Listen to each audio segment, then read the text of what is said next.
उसका brain conscious रहेगा, alert रहेगा, वो हमको समझ पाएगा और जवाब दे पाएगा। कि राजवीर जवंदा कोमा से चले गए उनकी रिकवरी किस हालत में हो सकती है, या फिर उनको क्या नुकसान हुआ है, या फिर वो डिजीज से निकल पाएंगे, उभर पाएंगे, नहीं उभर पाएंगे, आज हम उन सारे सवालों के जवाब ढूंढना चाहेंगे। स्पाइन के अंदर मेनली उनको सर्वाइकल कॉर्ड इंजरी हुई है, जिसकी वजह से उनको चारों हाथ पांव के अंदर कमजोरी की न्यूज हमारे पास में पहुंची है। लेकिन ये लड़ाई बहुत ही मुश्किल है और बहुत ही टफ है मेरे विचार में, हम लोगों की न्यूरोलॉजी के विचार में। अगर इसमें कोई चमत्कार होता है तो हमें उम्मीद है कि वो बचा पाएंगे। ब्रेन जो उन्होंने काम नहीं कर रहा, कह रहा है कि 100% ब्रेन काम नहीं कर रहा, कि अजिहा हो सकता है कि ब्रेन रिस्पॉन्स दे सकता उन्होंने। को इस तरीके से समझें कि जो हमारी सारी हाथ की और पांव की जितनी भी नसें हैं वो स्पाइनल कॉर्ड में आती हैं। स्पाइनल कॉर्ड में रीढ़ की हड्डी से थ्रू ब्रेन में जाती है। हमारे पीछे ब्रेन स्टेम होता है। जब किसी को बाइकर्स को या फिर कार एक्सीडेंट के अंदर जब किसी को चोट लगती है तो वो जो रीढ़ की हड्डी है उसमें काफी हद तक चोट लगता है। लेकिन जैसे ही हम उस बीमारियों को ठीक करते हैं तो पेशेंट्स का ब्रेन वापस फंक्शनिंग में आ जाता है, जिसको डीप कोमा से लेके पेशेंट को हम लोग अवेकनिंग स्टेट में बोलते हैं। मैंने आपको बताया ये अभी बहुत बड़ा पहाड़ है जो उनको क्रॉस करना है, लेकिन दुआओं के सहारे हो सकता है कि वो इसको निकल पाए। मैं आपको माइकल शूमाकर का एग्जांपल दूंगा, उनको भी ट्रॉमा हुआ था गाड़ी चलाते हुए, उसके बाद में वो कई सालों तक कोमाटोज में रहे और आज भी उनका कोई अपडेट नहीं है कि वो होश में आए हैं कि नहीं आए। राजवीर जवंदा की हालत नाजुक बनी हुई है। हर कोई जानना चाहता है कि राजवीर जवंदा के शरीर च जो इंजरी हुई ने, यानी कि दिमाग च स्पाइन इंजरी, रीढ़ की हड्डी और दिल की धड़कन उन्होंने कंट्रोल करने लिए दवाइयां उन्होंने दित्तियां जा रही ने। इस केस को समझांगे असीं वख-वख माहरां दी तुसीं गल भी सुनी होवेगी, पर यह गलबात ये उन्होंने शरीर उन्होंने सेहत को लैके जो असीं माहिर डॉक्टर के नाल गल करांगे, ये बहुत अहम रहने वाली है। ये समझाउणगे कि राजवीर जवंदा की जो इंजरी हुई है उस तो राजवीर जवंदा रिकवर किवें हो सकते हैं। साडे नाल इस वक्त लिवासा हॉस्पिटल के डायरैक्टर ते न्यूरोलॉजी डिपार्टमेंट के HOD मौजूद ने डॉक्टर प्रवीण शर्मा। डॉक्टर साहब सब तो पहला स्वागत है बोल पंजाब टीवी पे। नमस्कार। देखिए, जो आज हमारे जो व्यूअर्स हैं वो जानना चाहेंगे कि हमारे जो मशहूर सिंगर हैं उनको क्या क्या नुकसान हुआ है और उनकी रिकवरी किस हालत में हो सकती है, या फिर उनको क्या नुकसान हुआ है, या फिर वो डिजीज से निकल पाएंगे, उभर पाएंगे, नहीं उभर पाएंगे, आज हम उन सारे सवालों के जवाब ढूंढना चाहेंगे। तो सबसे पहले ये सब चीज़ों का आंसर हम लोग देना बड़ा मुश्किल रहता है कि है ना एग्जैक्टली कि रिकवरी कितनी होगी। उसके लिए सबसे पहले आपको समझना है कि उनको चोट जो लगी है उसका नुकसान क्या हुआ है और उससे उनकी स्थिति के बारे में हम लोग क्या क्या जान सकते हैं। तो सबसे पहले जो हमारे पास में जो भी न्यूज़ आई है 40 से, उनके जो भी न्यूरो सर्जन्स उनको देख रहे हैं, उनकी क्रिटिकल टीम उनको देख रही है, बहुत अच्छा ट्रीटमेंट वो कर रहे हैं और काफ़ी बचाने का प्रयास कर रहे हैं और हमें उम्मीद है कि लाखों लोगों की दुआएं भी उनको लगेंगी और हम उनको बचाने के लिए कामयाब भी रहेंगे। तो जो हमारे पास में न्यूज़ है, जो इन्फॉर्मेशन है, उसके अंदर हम लोग जान पा रहे हैं कि उनके एक तो सर पे चोट लगी है और उनकी स्पाइन के अंदर इंजरी हुई है। स्पाइन के अंदर मेनली उनको सर्वाइकल कॉर्ड इंजरी हुई है, जिसकी वजह से उनको चारों हाथ पांव के अंदर कमजोरी की न्यूज़ हमारे पास में पहुंची है। जब ये चोट लगने के बाद में, एक्सीडेंट करने के बाद में जब ये सिविल हॉस्पिटल पहुंचे हैं तो हमारे पास में न्यूज़ पहुंची थी कि उनका एकदम कार्डिक अरेस्ट हुआ है, जिसकी वजह से उनका CPR भी हुआ है, कार्डिक पल्मोनरी रिसक्सिटेशन किया गया है और उसके बाद में उनको फोर्टिस के अंदर रेफर किया गया था। अब इसके अंदर महत्वपूर्ण चीज़ ये है कि जब CPR होता है पेशेंट का तो उसके अंदर ब्रेन के अंदर सर्कुलेशन एकदम से कम हो जाता है। हमारी बॉडी के अंदर अलग अलग ऑर्गन्स होते हैं जो हार्ट पंप होने की वजह से हमारा रेगुलर ब्लड सर्कुलेशन लेते रहते हैं और वो जिंदा रहते हैं। जैसे ही हमारा ब्लड सर्कुलेशन कम होता है तो ब्रेन के अंदर भी एकदम से ब्लड सप्लाई कट ऑफ हो जाती है और अलग दूसरे ऑर्गन्स के अंदर भी ब्लड सप्लाई एकदम कम हो जाती है। तो जब ये ब्रेन के अंदर सप्लाई कम होती है और वो काफ़ी देर तक कम रहती है तो जो ब्रेन के अंदर जो सेल होते हैं उनके अंदर हाइपोक्सिया क्रिएट होने लगता है। हाइपोक्सिया मतलब जो खून उनको ऑक्सीजन सप्लाई कर रहा है ब्रेन के अंदर, उनकी कमी हो जाती है और ब्रेन सेल डेड होने लगते हैं। तो जब ब्रेन सेल डेड होता है तो उसकी वजह से हमारे ब्रेन के अलग अलग हिस्सों के अंदर जो काम होता है वो काम होना कम हो जाता है और पेशेंट्स को हाइपोक्सिक ब्रेन इंजरी होने का डर रहता है। अब जो हाइपोक्सिक ब्रेन इंजरी जिसको हम लोग लेबल करते हैं, उसको कितना इफेक्ट हुआ है, उससे कितना नुकसान हुआ है, उस पर डिपेंड करता है कि पेशेंट कितनी देर सीपीआर चला है उसका, और वो सीपीआर कितना इफेक्टिव रहा है, और पेशेंट उस अरेस्ट होने से पहले कितनी देर में पेशेंट डॉक्टर के पास में पहुंच गया और उसका सीपीआर स्टार्ट हो गया। अगर वो इंजरी काफ़ी ज़्यादा है तो फिर नुकसान काफ़ी ज़्यादा होता है। ਰਾਜਵੀਰ ਜਵੰਦਾ ਦੀ ਜੋ ਤੁਸੀਂ ਮੈਡੀਕਲ ਰਿਪੋਰਟ ਦੇਖੀਆਂ ਨੇ, ਕੀ ਚਾਂਸਸ ਰਾਜਵੀਰ ਜਵੰਦਾ ਦੇ ਰਿਕਵਰ ਹੋਣ ਦੇ ਘੱਟ ਨੇ ਜਾਂ ਰਾਜਵੀਰ ਜਵੰਦਾ पूरी तरह रिकवर हो सकणगे? देखो, जो न्यूज़ हमारे पास में है, जो इन्फॉर्मेशन हमारे हैं और जो हमने एक्सपीरियंस किया है, जो हाइपोक्सिक ब्रेन इंजरीज वाले जो पेशेंट्स होते हैं, उसमें सबसे खतरनाक जो हम लोग ब्रेन इंजरीज मानते हैं वो इन सब चीज़ों में मानते हैं कि पेशेंट को हाइपोक्सिक ब्रेन इंजरी हुआ और ऊपर से सर्वाइकल कॉर्ड इंजरी हुई है। होता क्या है, इसको इस तरीके से समझें कि जो हमारी सारी हाथ की और पाँव की जितनी भी नसें हैं वो स्पाइनल कॉर्ड में आती हैं। स्पाइनल कॉर्ड में रीढ़ की हड्डी से थ्रू ब्रेन में जाती हैं। हमारे पीछे ब्रेन स्टेम होता है। जब किसी को, बाइकर्स को या फिर कार एक्सीडेंट के अंदर जब किसी को चोट लगती है तो वो जो रीढ़ की हड्डी है उसमें काफ़ी हद तक चोट लगता है और उसमें सूजन आती है अचानक से, और जो ब्रेन, जो बॉडी का हिस्सा है, आधा हिस्सा नीचे के नीचे रह जाता है और ब्रेन का हिस्सा ऊपर चला जाता है। तो उसमें जो पूरा का पूरा सेंसेशन है बॉडी का वो एकदम से डैमेज हो जाता है और पेशेंट के चारों हाथ पांव काम करना बंद कर देते हैं। अब उसके साथ में, ये तो हुआ सिर्फ अकेले स्पाइनल कॉर्ड इंजरी का, उसके साथ में अगर इनको हाइपोक्सिक ब्रेन इंजरी भी हुई है, जो उन रिपोर्ट्स के अंदर और उन सब चीज़ों के अंदर नज़र भी आ रही है कि है ना, हमारे ब्रेन के अंदर अगर हाइपोक्सिक ब्रेन इंजरी से दर्शा रहे हैं, बता रहे हैं, तो ये दो नुकसान हो गए हैं। मतलब ब्रेन को भी नुकसान हो गया और स्पाइनल कॉर्ड को भी नुकसान हो गया। तो इस तरीके वाले जो पेशेंट्स होते हैं उनकी स्थिति काफ़ी क्रिटिकल हम लोग मानते हैं, और जो इनका प्रोग्नोसिस बहुत गार्डेड होता है। गार्डेड मतलब बहुत मुश्किल हालात पैदा होते हैं पेशेंट्स के, क्योंकि यूजुअली ये वेंटिलेटर डिपेंडेंट हो जाते हैं, वेंटिलेटर पे चले जाते हैं। उनका वेंटिलेटर से वीन ऑफ होना बहुत मुश्किल होता है और आखिरी में इनका बच पाना भी थोड़ा सा टफ रहता है। लेकिन हमारी दुआएं और हमारी स्पेशलिस्ट टीम जो फोर्टिस की काम कर रही है, तो उम्मीद हम लोग करते हैं कि वो उनको बचाने में कामयाब रहें। ਸਾਨੂੰ ਇਹ ਸਮਝਾਓ ਡਾਕਟਰ ਸਾਹਿਬ, ਜਦੋਂ ਸਪਾਈਨ ਇੰਜਰੀ ਹੋਈ ਯਾਨੀ ਕਿ ਧੌਣ ਦੇ ਮਣਕੇ ਟੁੱਟੇ, ਇੱਥੋਂ ਕਿਹੜੀ ਨਾੜ ਜਿਹੜੀ ਹੈ ਉਹ ਜਿਸਨੇ ਕੰਮ ਕਰਨਾ ਬੰਦ ਕੀਤਾ और ब्रेन वर्क नहीं कर रहा राजवीर जवंदा? देखो क्या होता है, जो ब्रेन वर्क करने वाला जो रीजन रहता है वो रहता है हाइपोक्सिक ब्रेन इंजरी, जो अरेस्ट होने के बाद में होता है। सपोज मैंने आपको बताया कि वो मोटर, दिल एक मोटर है जो हमारे अलग अलग ऑर्गन्स को सप्लाई कर रहा है। तो ब्रेन की जो फंक्शनिंग होती है वो ब्लड सर्कुलेशन पे डिपेंड करती है, और हाथ पाँव की जो फंक्शनिंग होती है वो नर्व्स पे और ब्रेन के फंक्शनिंग पे डिपेंड करती है। सपोज अगर किसी की स्पाइनल कॉर्ड में, सिर्फ स्पाइनल कॉर्ड के अंदर इंजरी हुई तो उसके सिर्फ हाथ और पाँव में कमजोरी आएगी। उसका ब्रेन कॉन्शियस रहेगा, अलर्ट रहेगा, वो हमको समझ पाएगा और जवाब दे पाएगा। लेकिन अगर जो आरटीएस हम लोग रोड साइड एक्सीडेंट्स होते हैं उनके अंदर ब्रेन की और स्पाइनल कॉर्ड की इंजरी दोनों एक साथ होती है, और उसके ऊपर से अगर किसी का कार्डिक अरेस्ट ही हो जाए तो उसमें फिर ब्लड की सप्लाई जो एकदम से ब्रेन को रोकती है, तो ये बहुत नुकसान कर देती है पेशेंट को। राजवीर जवंदा की रिपोर्ट्स दी भविष्यवाणी करिए कि राजवीर जवंदा कोमा से चले गए?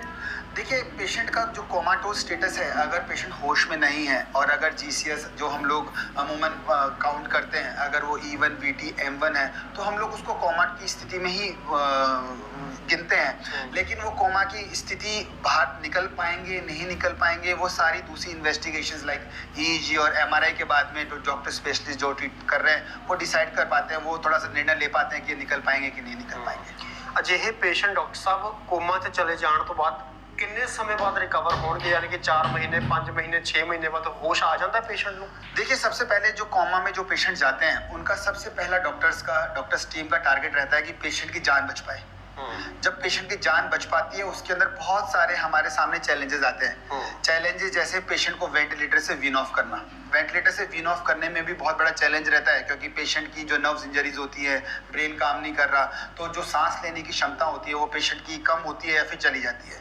तो जब ये स्थिति आती है पेशेंट की, तो उसके अंदर पेशेंट को सबसे मुख्य जो रिस्क रहता है वो रहता है हॉस्पिटल में जो निमोनिया बनने के चांसेस रहते हैं, उससे ब्लड में इन्फेक्शन जो बनते हैं, वो सारी चीज़ों से अगर हम लोग पेशेंट को बचा लें, सारी कॉम्प्लिकेशन से अगर हम लोग पेशेंट्स को बचा लें, वेंटिलेटर से पेशेंट अगर निकल पाए, तो फिर हमारे पास में रहता है कि अब पेशेंट बच गया, लेकिन वो फ्रूटफुल कितना है।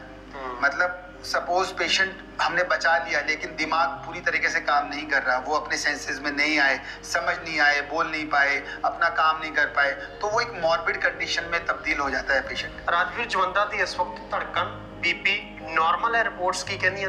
देखिए जो बीपी पेशेंट अगर अलाइव रहता है तो पल्स रेट तो चलती रहती है, मतलब हार्ट रेट चल रहा रहता है, और बीपी आइनोट्रॉप्स या फिर किसी भी मदद से हम लोग मेंटेन करके रखते हैं। तो वो तो जो फ्लक्चुएशंस ऑफ बीपी है या फिर है ना फ्लक्चुएशंस ऑफ वाइटल्स हैं, वो तो जो रिस्पॉन्सिबल न्यूरोलॉजिस्ट है, न्यूरोसर्जन्स है और पूरी क्रिटिकल की टीम है, वो आपको अपडेट करती रहेगी कि उनका पल्स और बीपी किस हिसाब से चल रहा है। लेकिन जब तक दिल की धड़कन चल रही होती है हम पेशेंट को अलाइव मानते हैं। ਵੈਂਟੀਲੇਟਰ ਤੇ ਪੇਸ਼ੈਂਟ ਨੂੰ ਰੱਖਿਆ ਹੈ, ਰਾਜਵੀਰ ਜਵੰਦਾ ਨੂੰ ਵੈਂਟੀਲੇਟਰ ਤੇ ਰੱਖਿਆ ਹੋਇਆ।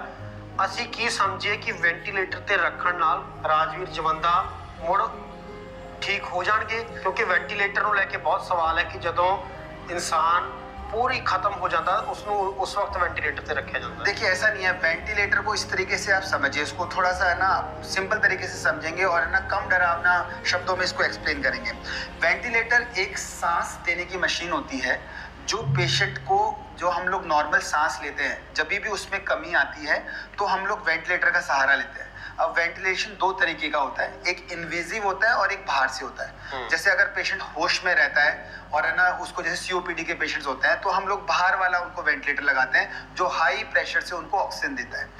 जब पेशेंट कोमाटोज होता है या फिर होश में नहीं रहता है या बेहोशी की हालत में जाने वाला होता है या फिर जा चुका होता है तो फिर हम लोग इन्वेजिव वेंटिलेशन बोलते हैं, क्योंकि हमारे पीछे जो मैंने आपको बताया जो ब्रेन स्टेम होता है, जिसको हमारे पास में मिड ब्रेन, पोन्स, मेडुला, जहाँ पे सांस लेने की क्षमताएं होती हैं, जब उनमें इंजरीज होती है और पेशेंट खुद सांस नहीं ले पा रहा तो फिर हम लोग आर्टिफिशियल इन्वेजिव वेंटिलेटर देते हैं। अगर वो कोई डॉक्टर्स ना दे तो पेशेंट खुद सांस ले नहीं पाएगा, वेंटिलेशन उसको दिया नहीं तो ऑक्सीजन की कमी की वजह से पेशेंट एक्सपायर हो जाता है। तो ये जो वेंटिलेशन है, वेंटिलेटर है, ये जान बचाने के लिए पेशेंट को किया जाता है।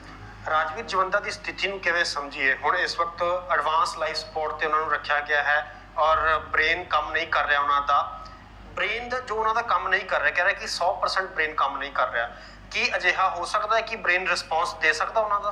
देखिए पहला ऐसा है कि अगर वो 100% काम नहीं कर रहा है, ये तो वो जो वहाँ की क्रिटिकल टीम है और जो न्यूरोलॉजी या न्यूरो सर्जरी की टीम जो डील कर रही है उनके हमारे पास में बहुत सारे पैरामीटर्स होते हैं उसको जज करने के लिए कि पेशेंट का ब्रेन कितना फंक्शनिंग कर रहा है। परसेंटेज में बताना तो बहुत मुश्किल होता है, लेकिन फंक्शनिंग कर रहा है, कम कर रहा है, ज़्यादा कर रहा है या फिर नहीं कर रहा है, वो सारे पैरामीटर्स जो होते हैं वो क्रिटिकल टीम की जो डॉक्टर्स होते हैं वो सब चीज़ें देखते हैं। 100% बोलना अभी मेरे लेवल पे बड़ा मुश्किल होगा कि है ना उनका कितना प्रतिशत काम कर रहा है, नहीं कर रहा, लेकिन डेफिनेटली जब वो वेंटिलेटर पे हैं तो ब्रेन तो कम काम कर रहा है उनका। ब्रेन बिल्कुल जे सपोज ਅਸੀਂ ਰਾਜਵੀਰ ਜਵੰਦਾ ਕੇਸ ਨੂੰ ਛੱਡ ਦਿੰਨੇ ਆ ਜੀ, ਜੇਕਰ ਅਜਿਹੇ ਕੇਸ ਦੇ ਵਿੱਚ 100% ब्रेन ਕੰਮ ਕਰਨਾ बंद कर दे तो फिर की ब्रेन रिस्पॉन्स दिंदा आने वाले समय दे विच? देखिए अगर सपोज किसी का ब्रेन 100% काम करना बंद कर दिया और अगर उसका कारण बहुत कुछ और है, जैसे किसी को इन्फेक्शन अगर हो जाता है या फिर दिमागी बुखार अगर हो जाता है, उसके अंदर भी कई बार पेशेंट्स इस तरीके से रिस्पॉन्ड करते हैं कि ब्रेन उनका काम करना कम कर देता है। लेकिन जैसे ही हम उस बीमारियों को ठीक करते हैं तो पेशेंट्स का ब्रेन वापस फंक्शनिंग में आ जाता है, जिसको डीप कोमा से लेके पेशेंट को हम लोग अवेकनिंग स्टेट में बोलते हैं। लेकिन राजवीर जवंदा ठीक हो सकते हैं वो बीमारी, लेकिन दोनों मैंने आपको बताया वो बीमारियां ट्रीटेबल होती है, जैसे इन्फेक्शन हो गया, किसी को इलेक्ट्रोलाइट इम्बैलेंस हो गया, अगर वो सारी चीज़ें हैं और वो अगर उसको ब्रेन की इंजरीज में बढ़ा रही हैं, अगर वो हम लोग ठीक करते हैं तो उम्मीद थोड़ी सी बढ़ती है पेशेंट्स की। ਹੁਣ ਜਿਸ ਤਰੀਕੇ ਨਾਲ ਹਾਲਾਤ ਰਾਜਵੀਰ ਜਵੰਦਾ ਪਿਛਲੇ 7 ਦਿਨ ਹੋ ਗਿਆ, ਤੁਸੀਂ ਇਹ ਸਮਝਦੇ ਹੋ ਕਿ ਇਲਾਜ 'ਚ ਦੇਰੀ ਹੋਈ ਹੈ? ਕਿਉਂਕਿ ਉੱਥੇ ਵੀ 1-2 ਹਸਪੀਟਲ ਦੇ ਵਿੱਚ ਉਹਨਾਂ ਨੂੰ ਲੈ ਕੇ ਗਏ, ਉੱਥੋਂ ਰੈਫਰ ਕੀਤਾ ਗਿਆ, ਜੇ समय सर इलाज मिल जाता तो शायद ब्रेन कम करता। नहीं देखिए ये है ना कहना बड़ा ही मुश्किल होता है कि समय पे जब भी पेशेंट डॉक्टर्स के पास में जल्दी से जल्दी पहुंचता है तो वो वक्त ही होता है जो रास्ते के अंदर निकलता है। लेकिन क्या होता है पूरा ट्रीटमेंट, जब अच्छा ट्रीटमेंट जो होता है वो हॉस्पिटल के अंदर पहुंच के ही हो पाता है। तो ये बात कहना तो बड़ा अनुचित होगा कि है ना टाइम पे ट्रीटमेंट नहीं मिला होगा या फिर उस कारण की वजह से, क्योंकि ये इंजरीज ही इतनी डेडफुल होती है कि पेशेंट्स को नुकसान बहुत जल्दी होता है और स्पेशली जब ब्रेन की इंजरीज होती हैं उनमें टाइम टाइम बहुत कम होता है। अगर सपोज पेशेंट किसी का हार्ट रुका और वो 2, 4, 5 मिनट के अंदर भी अस्पताल नहीं पहुंचा तो ब्रेन के अंदर ऑक्सीजन सप्लाई की वजह से उसको काफी हद तक नुकसान हो जाता है। तो ये जो टाइम ड्यूरेशन है कि ये अगर टाइम हम जल्दी पहुंच पाते हैं या फिर ये सब चीजें होती है, इफ एंड बट्स वाला जो चीज है ये कहना बड़ा मुश्किल होता है। लेकिन हाँ, डेफिनेटली मैं सब पेशेंट्स को, व्यूअर्स को यही बताना चाहूंगा कि जल्दी से जल्दी जब भी हम हॉस्पिटल पहुंचते हैं, डॉक्टर्स के पास पहुंचते हैं, तो आपके बचने के चांसेस और ट्रीटमेंट के चांसेस बहुत अच्छे इंप्रूव हो जाते हैं। ਤੁਸੀਂ ਰਾਜਵੀਰ ਜਵੰਦਾ ਦੀ 6 ਦਿਨ ਦੀ ਮੈਡੀਕਲ ਰਿਪੋर्ट ਤੋਂ ਕੀ ਸਮਝਿਆ? ਰਾਜਵੀਰ ਜਵੰਦਾ ਨੂੰ किस तरीके का नुकसान और की नुकसान उन्होंने होया? देखिए, जो रिपोर्ट्स हैं, जो इन्वेस्टिगेशंस हैं, उनको देख के यही समझ में आ रहा है कि ब्रेन में काफ़ी हद तक नुकसान हुआ है। दूसरा, उनके स्पाइनल कॉर्ड, जो सर्वाइकल नस जो हम बताते हैं, उनमें भी नुकसान हुआ है, जिसकी वजह से उनके चारों हाथ पाँव में भी कमज़ोरी आई है। अब ये कितनी कमज़ोरी है, कितना रिकवर करेंगे जब वो इम्प्रूव कर पाए, क्योंकि ये सबसे बड़ा क्वेश्चन यही है कि है ना, जो हाइपोक्सिक ब्रेन इंजरीज होती है उनमें रिकवरी बहुत स्लो होती है, तो बहुत स्लो होती है और बहुत ही लेस परसेंटेज के अंदर हम लोग वो सब चीज़ों को देखने को मिलता है। तो वो जब वो होश में आए, परमात्मा की दुआएं अगर कबूल हुई सब फैंस की और हमारे सब लोगों की, तो तब हम लोगों को पता लग पाएगा कि एग्जैक्टली उनको स्पाइनल कॉर्ड से कितना नुकसान हुआ है और उससे कितना नुकसान हुआ है। ਜਿਹੜੀ ਅਸੀਂ ਧੌਣ ਦੇ ਮਣਕੇ ਕਹਿ ਰਹੇ ਹਾਂ, ਕਹਿੰਦੇ ਕਿ ਟੁੱਟ गए, वो रिकवर हो जाते हैं? हाँ, देखिए, अगर पेशेंट्स को बचा पाते हैं तो वो डेफिनेटली स्पाइनल कॉर्ड में जो कंप्लीट ट्रांजैक्शन अगर हो गया, मतलब अगर स्पाइनल कॉर्ड पूरी नुकसान में हो गई, तो रिकवरी होने के चांसेस बहुत ही ब्लिंक हो जाते हैं, बहुत ही कम चांसेस हो पाते हैं उसमें। तो अब इनका जब ये रिकवर करेंगे, जब इनको बचा पाएंगे, मैंने आपको बताया ये अभी बहुत बड़ा पहाड़ है जो उनको क्रॉस करना है, लेकिन दुआओं के सहारे हो सकता है कि वो इसको निकल पाए। जब ये पार कर पाएंगे तब उनका रिकवरी फेस चालू होगा, रिहेबिलिटेशन वाला पार्ट जो हम लोग। एक कितना समा फेस करना पड़ेगा राजवीर जवंदा ਨੂੰ जो इस वक्त औखी घड़ी उन्हों की चल रही है? देखिए, सबसे पहले तो ये कोमाटोज स्थिति से निकलने में कई पेशेंट्स डेज में निकल आते हैं, कुछ दिनों में निकल आते हैं और कई साल तक भी कोमाटोज चले जाते हैं। जैसे फॉर एग्जांपल मैं आपको माइकल शूमाकर का एग्जांपल दूंगा, उनको भी ट्रॉमा हुआ था गाड़ी चलाते हुए, उसके बाद में वो कई सालों तक कोमाटोज में रहे और आज भी उनका कोई अपडेट नहीं है कि वो होश में आए हैं कि नहीं आए। तो ये जो कोमा की स्थिति होती है, ये कुछ दिन से लेके कुछ सालों तक भी जा सकती है। यानी कि मानिए कि राजवीर जवंदा की लड़ाई लंबी हो सकती है, सालों तक जा सकती है। ये बिल्कुल, अगर इनको हमारी टीम, परमात्मा की दुआएं और लोगों के फैंस की अगर दुआएं लगी तो उनको जब बचाने में कामयाब रहे और वो घर जा पाए, तो डेफिनेटली लड़ाई तो उनकी लंबी होने वाली है। जिस तरीके दे नाल जे कोमा की मैं गल करदा कि कोमा दे विच राजवीर जवंदा किन्ने समय तक जा सकते हैं? देखिए, ये डिपेंड करेगा उनका नुकसान कितना हुआ है और रिकवरी फेस कितना वो रिकवर कर पाएंगे। वो फिर बॉडी टू बॉडी कितना ब्रेन को इंजरी हुई है, कितना वो नुकसान हुआ है, उसके बाद में हम लोग डिसाइड, उसके बाद में ही अंदाजा लगा पाते हैं कि पेशेंट कितना इंप्रूव करेगा। लेकिन कितना टाइम वो कोमा में रहेंगे, निकलेंगे नहीं निकलेंगे, ये कहना बड़ा मुश्किल होता है। ਤੁਸੀਂ ਹੁਣ ਇੱਕ ਐਗਜ਼ਾਮਪਲ ਦਿੱਤੀ ਸੀ ਕੇਸ ਨੂੰ ਲੈ ਕੇ, ਕੋਈ ਅਜਿਹੀ ਐਗਜ਼ਾਮਪਲ ਵੀ ਹੈ ਜਿਸ ਨਾਲ ਸਾਨੂੰ ਹੋਪ ਹੋਵੇ, ਲੋਕ ਜਿਹੜੇ ਅਰਦਾਸ ਕਰ ਰਹੇ ਉਹਨਾਂ ਨੂੰ ਅਜਿਹੀ ਐਗਜ਼ਾਮਪਲ ਸੁਣ ਕੇ ਲੱਗੇ ਕਿ ਹਾਂ ਰਾਜਵੀਰ ਜਵੰਦਾ ਬਚ ਸਕਦੇ? ਰਾਜਵੀਰ ਜਵੰਦਾ ਵਰਗਾ ਕੇਸ ਤੁਸੀਂ ਜ਼ਿੰਦਗੀ ਦੇ ਵਿੱਚ ਕਦੇ ਦੇਖਿਆ ਕਿ ਜਿੱਥੇ ਬ੍ਰੇਨ ਨਾ ਕੰਮ ਕਰ ਰਿਹਾ ਹੋਵੇ, ਸਪਾਈਨ ਇੰਜਰੀ ਹੋਵੇ, ਰੀੜ੍ਹ ਦੀ ਹੱਡੀ ਨੁਕਸਾਨੀ ਗਈ ਹੋਵੇ, ਹੱਥ पैर काम ना कर रहे हों, दिल की धड़कन उन्होंने रोक रही होवे? देखिए, डेफिनेटली ऐसे केसेस हमारे मेडिकल करियर में हम लोग देखते भी हैं, जिनको हम लोग चमत्कार का नाम देते हैं और वो होते हैं, बचते भी हैं वो पेशेंट्स। लेकिन उनकी जो मैंने आपको बताया कि एक पेशेंट को बचना और फ्रूटफुल लाइफ कितनी रहती है, उसमें डिफरेंस। कोई दस सकते हो तुसी एग्जांपल कोई केस? देखिए, वो तो हमारे पेशेंट्स के करियर में हम लोग देखते हैं, ऐसा स्पेसिफिक नेम तो नहीं, नाम चाहे ना दसो, कोई अजिहा केस दसो कि तुसी जिंदगी दे विच या तुसी अपने न्यूरोलॉजी डिपार्टमेंट दे विच देखिया होवे। देखिए, ऐसा तो एग्जैक्टली पेशेंट्स नाम याद करना बड़ा मुश्किल है हमारे पास में, लेकिन हम लोगों की जब ट्रेनिंग और हम लोग जब पेशेंट ट्रीट करते हैं तो हमारी ज़िंदगी के क्रॉस आते हैं ऐसे पेशेंट्स जो हम लोग बचाते हैं और होम केयर पे और घर की देखभाल पे वो जाते हैं। एक कॉन्फिडेंट असी होइए कि राजवीर जवंदा सेहतयाब हो जाएंगे?